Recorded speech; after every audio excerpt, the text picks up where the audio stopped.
শ্রাবণ মাসের দ্বিতীয় সোমবারে গেছিলাম আমরা জলেশ্বর মন্দিরে পুজো দিতে, আর ওখানে গিয়ে তো পড়লাম মহা বিপদে। দেখো গাইস, তোমরা লাইনটা শুধু একবার দেখো, কত বড় লাইন।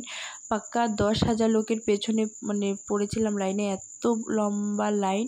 তো তোমরা সবাই ফুল ভিডিওটা দেখো, তাহলে বুঝতে পারবে যে আমরা এত তাড়াতাড়ি কী করে পুজো দিলাম। পুজো দিতে দিতে তো রাত 12টাই বেজে যেত। Hello friends, welcome back to my channel Bikash Puja official. তো কেমন আছো তোমরা সবাই? আশা করি বেশ ভালো আছো, সুস্থ আছো। তোমাদের ভালোবাসায় আমরাও খুব ভালো আছি। তো আবার একটি নতুন ব্লগ নিয়ে আসলাম। তো চলো তোমরা সবাই আমার ফুল ভিডিওটাই দেখতে থাকো। তো দেখো একদম রেডি হয়ে তোমাদের সামনে আসলাম। আজকে হচ্ছে সোমবার, তো আমি আজকে বাবার মাথায় জল ঢালতে যাচ্ছি। শ্রাবণ মাসের দ্বিতীয় সোমবার আজকে। তো এই যে দেখো একদম রেডি হয়ে তোমাদের সামনে ভিডিওটা করছি, কারণ একটু লেট হয়ে গেছিলো তার জন্য। তো এই যে দেখো এখন আমরা সবাই মিলে টোটোতে বসে গেছি, যাচ্ছি হচ্ছে জলেশ্বর মন্দিরে।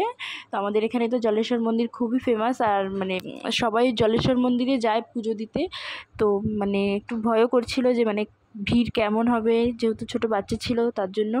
আর ওই বাবা দেখো ভিড় দেখো গাইস। এখন আমরা গাড়ি থেকে এখনও নামিনি, তার আগেই দেখো রাস্তাতে লাইন চলে এসেছে।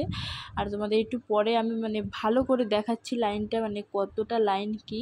এই যে দেখো, ওই পুকুরটা দেখতে পাচ্ছ, পুকুরের সাইড দিয়ে দেখো একদম, তোমরা দেখে হয়তো বুঝতে পারছো, ওই দিকে পুরো মন্দিরের সামনে থেকে পুকুরটা পুরো ঘুরে দেখো লাইন একদম রাস্তায় চলে গেছে, কতটা ভিড় হয়েছে।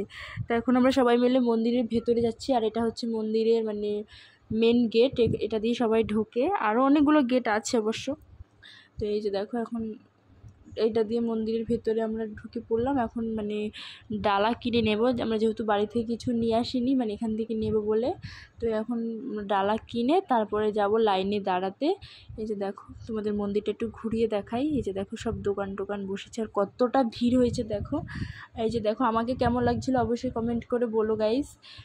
আজকে না তেমন ভালো মতো সবগুলো ক্লিপ নিতে পারিনি, এতটা গরম, তার মধ্যে এবার এত ভিড়, তার জন্য ভালো লাগছিল না ভিডিও করতে। তাও দেখো ওরা অল্প অল্প করে সবাই একটু একটু ভিডিওগুলো করে দিয়েছে বলে।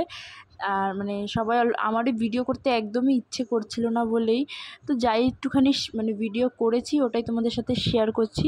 তো এখন আমরা এখান থেকে নিচ্ছি ফল ফুল দুধ সব একসাথে সব কিনে নিচ্ছি ডালা। এই যে দেখো আমি তোমাদের সাথে একটু শেয়ার করছিলাম।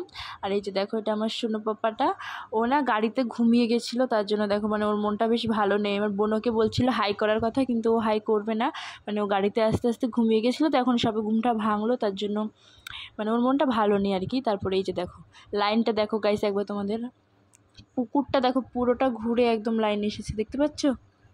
ওই ঘুরে ওই পাশে একদম রাস্তায় লাইন চলে গেছে, জানি না কতজনের পেছনে কত নাম্বার লাইন পড়বো। তারপরে এখান থেকে আমরা একটু পাটা ধুয়ে নিলাম, এখন জুতো পরে এসেছিলাম যেহেতু, তো এখন হাত পাগুলো ধুয়ে তারপরে ডালা নিয়ে লাইনে গিয়ে দাঁড়াবো। তো চলো এই যে দেখো এখানে আমাদের ডালা রেডি। তো এখন আমরা ডালা নিয়ে যে দেখো একদম লাইনে চলে এসেছি। বাবারের একদম রাস্তা থেকে, জানি না এই লাইন কবে শেষ হবে আর কবে পুজো দিতে পারবো। আর লাইনে দাঁড়ানোর পর সবাইকে কিন্তু একটা কুপন নাম্বার দেয়, পরপর সিরিয়াল নাম্বারে একটা কুপন নাম্বার দেয়। তো আমাদের কুপন নাম্বার ছিল আমার 5686। ভাবো তাহলে কত লোক হয়েছিল। আর আমার পরে তো আরও দেখো পেছনে কত লোক আছে, মোটামুটি 10,000 তো ধরেই রাখো যে এত লোক হয়েছিল। তো এইভাবে লাইনে দাঁড়িয়ে পুজো দিতে গেলে তো প্রায় আমার সন্ধেই হয়ে যেত।